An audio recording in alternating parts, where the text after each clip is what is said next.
Welcome to Module 3, Theoretical and Conceptual Frameworks. In this module, we'll explore how theory informs and guides research design and implementation. Today's lesson, our first in this module, focuses on understanding theory in research, what it is, why it matters, and how it functions in the research process. As we proceed through this module, you'll learn how to develop and apply theoretical frameworks that strengthen your research designs and help you make meaningful contributions to knowledge in your field. By the end of today's lesson, you should be able to accomplish these three key objectives. First, define what constitutes theory in different research contexts. Second, identify the functions of theory in the research process. And third, analyze the relationship between theory, research questions, and methodology.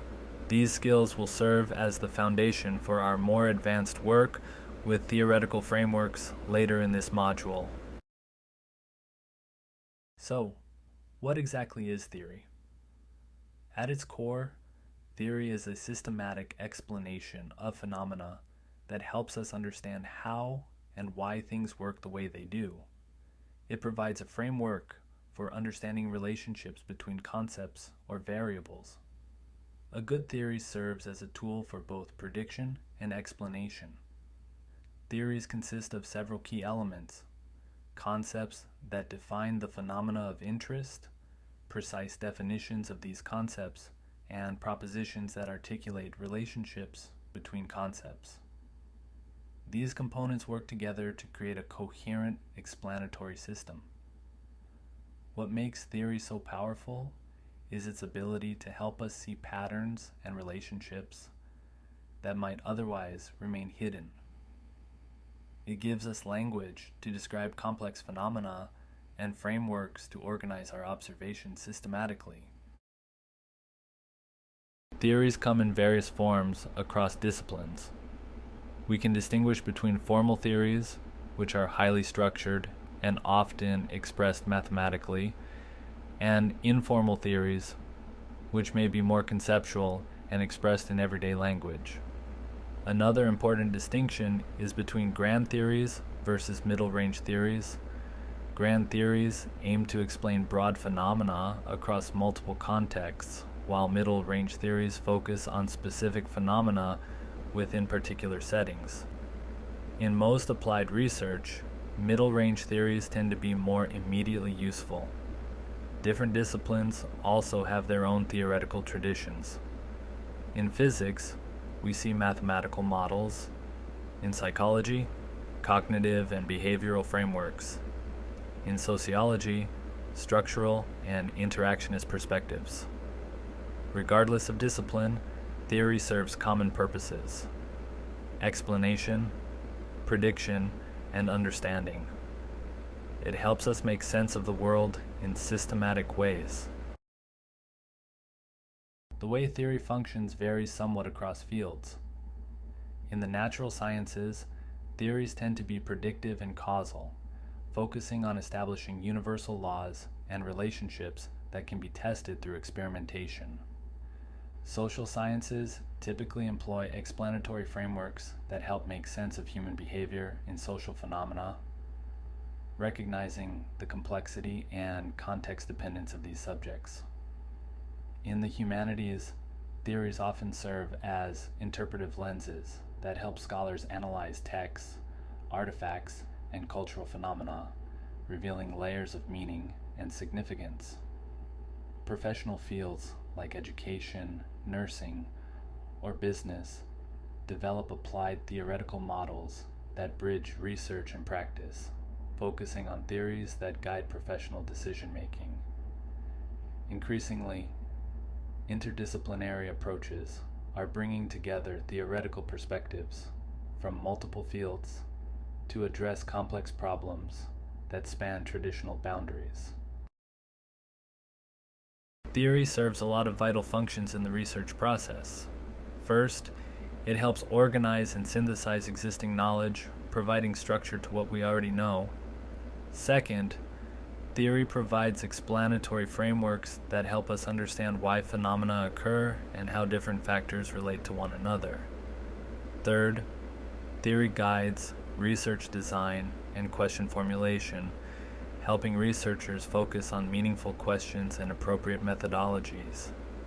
Fourth, theory facilitates interpretation of findings by providing context for understanding what results mean beyond their immediate empirical significance. Finally, theory connects individual studies to broader knowledge, helping researchers situate their work within larger scholarly conversations and contribute to cumulative scientific progress. Theory shapes the entire research process in profound ways. It influences what we observe and how we observe it, directing our attention to particular aspects of phenomena while potentially obscuring others. Theory informs research question formulation by suggesting important variables, relationships to examine, and gaps in current understanding. It determines appropriate methodologies by indicating what kinds of evidence would best address theoretical propositions. Theory provides a framework for interpreting results, helping researchers make sense of patterns in their data, and theory creates coherence across research projects, linking individual studies to larger programs of research and broader scientific endeavors. There are different ways that theory and research can relate to one another. In the deductive approach, researchers start with existing theory, derive testable hypotheses, and collect data to confirm or refute these hypotheses. This approach focuses on theory testing. The inductive approach moves in the opposite direction. Researchers begin with observations, identify patterns in relationships in their data, and develop theoretical explanations based on these observations. This approach centers on theory development. The abductive approach combines elements of both. Researchers identify surprising or puzzling observations that existing theories don't adequately explain, develop potential theoretical explanations, and test these explanations against further evidence. This approach focuses on theoretical refinement. In practice, research often involves iterative cycles of development and testing, moving between deduction, induction, and abduction as understanding evolves. Let's look more closely at the deductive approach. This model starts with existing theory and works toward specific observations. Researchers begin with a theoretical framework, develop testable hypotheses derived from the theory, collect data to confirm or refute these hypotheses, and refine or extend the theory based on their findings. For example, a researcher using social cognitive theory in education might hypothesize that students with higher self-efficacy will demonstrate greater persistence when facing challenging tasks. They would measure self-efficacy and persistence, analyze the relationship between these variables, and use their findings to refine understanding of how self-efficacy functions in educational settings. The inductive approach works in the opposite direction.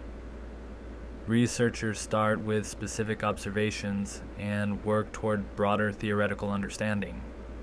They begin by collecting data, identify patterns and relationships within this data, develop theoretical explanations for these patterns, and ultimately create new theoretical understanding.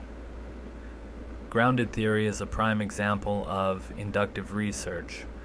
A researcher might conduct in-depth interviews with first-generation college students, analyze their experiences to identify common themes and challenges, develop a theoretical model explaining their adaptation to higher education, and contribute new theoretical understanding about educational transition processes.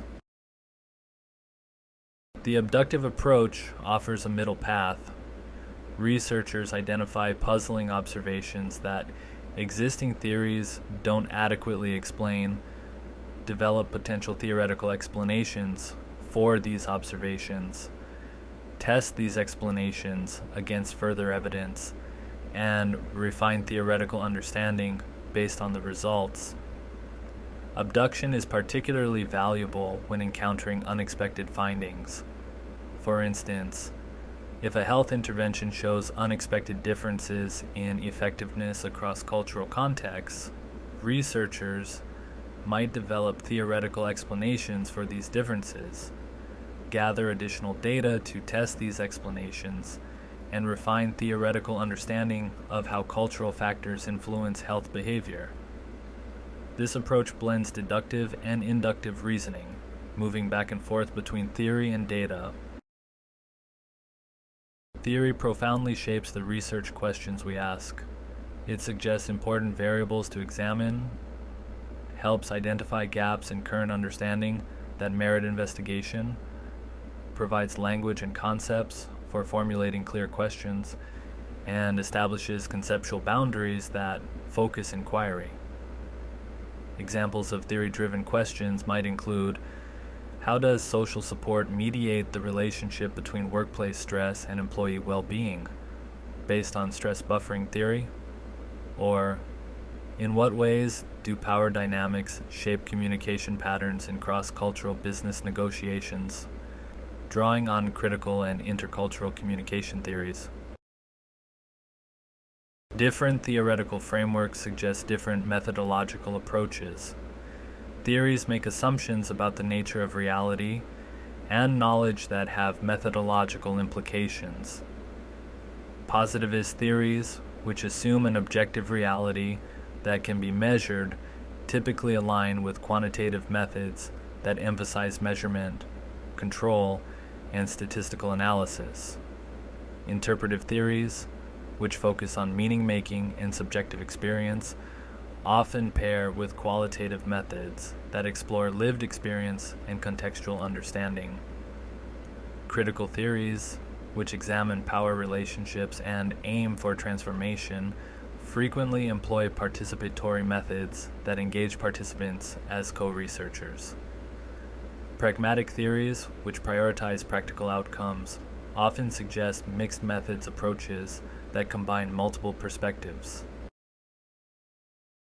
In quantitative research, theory typically functions in very specific ways. Researchers develop explicit hypotheses derived from theoretical propositions, create operational definitions that translate abstract theoretical constructs into measurable variables, and use statistical methods to test theoretical propositions. Theory guides variable selection, relationship testing, and model specification. For example, a researcher using social exchange theory might measure perceived costs, benefits, and commitment in romantic relationships, and test hypotheses about how these variables interact to predict relationship satisfaction and stability. Quantitative approaches excel at formal theory building and refinement through rigorous hypothesis testing. Qualitative research uses theory somewhat differently. Here, theory often provides sensitizing concepts that guide initial investigation without rigidly constraining it. Theoretical considerations may inform sampling decisions by suggesting which cases might be most informative. Theory can serve as an interpretive lens for understanding participant experiences and perspectives. In grounded theory approaches, theory emerges through constant comparison of data with theoretical understanding developing inductively from the research process. For example, a researcher studying patient experiences with chronic illness might use symbolic interactionism as a theoretical lens for understanding how patients construct meaning around their diagnosis and treatment. Big misconceptions exist about theory and how it creates barriers to effective research. One common myth is that theory is abstract and impractical, disconnected from real-world concerns. In reality, Good theory is deeply practical, helping us understand and address concrete problems. Another misconception is that theory is only for academics. In fact, professionals in many fields use theoretical frameworks to guide practice, even if they don't always use theoretical language. Some see theoretical as having negative connotations, implying something is impractical or unrealistic. This misunderstands theory's essential role in advancing knowledge. Perhaps most problematic is the myth of atheoretical research, the idea that we can simply collect data to see what's there without theoretical assumptions. All research involves theoretical assumptions, whether explicit or implicit. Developing theoretical literacy brings numerous benefits to researchers. It enhances critical evaluation of research by providing frameworks for assessing claims and evidence. It provides a common language that allows researchers to communicate across studies and build on each other's work. Theoretical understanding accelerates knowledge accumulation by connecting individual findings to broader patterns. It supports effective research design by helping researchers ask meaningful questions and select appropriate methods, and it connects individual findings to broader understanding, helping researchers see how their work contributes to larger scientific endeavors. How should you choose theoretical frameworks for your research? Begin by considering your research question and what it aims to understand or explain. Then examine theories in your discipline that address similar phenomena or questions. Evaluate each theory's explanatory power for your specific phenomenon. How well does it explain what you're studying? Assess methodological compatibility between the theory and your research approach. Consider interdisciplinary perspectives that might offer fresh insights. Finally, evaluate practical relevance. Will this theoretical approach help address real-world concerns? This systematic approach helps ensure that your theoretical framework aligns with your research goals and questions.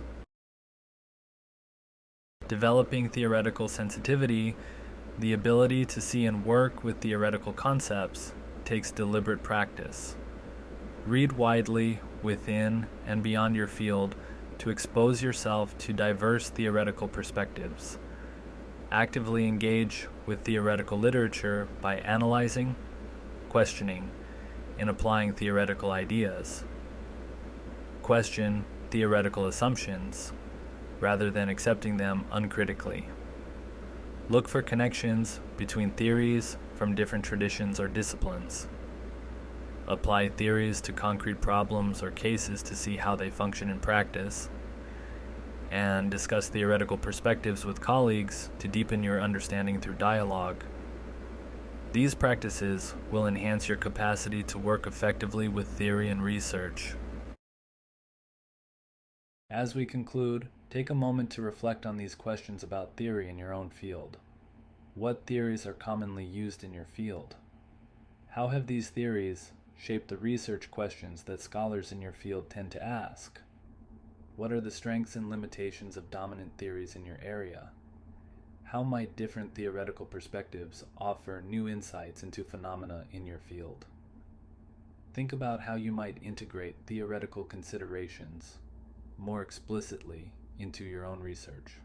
For next time, identify one or two theoretical frameworks that might be relevant to your research interests and be prepared to discuss how they could inform your work.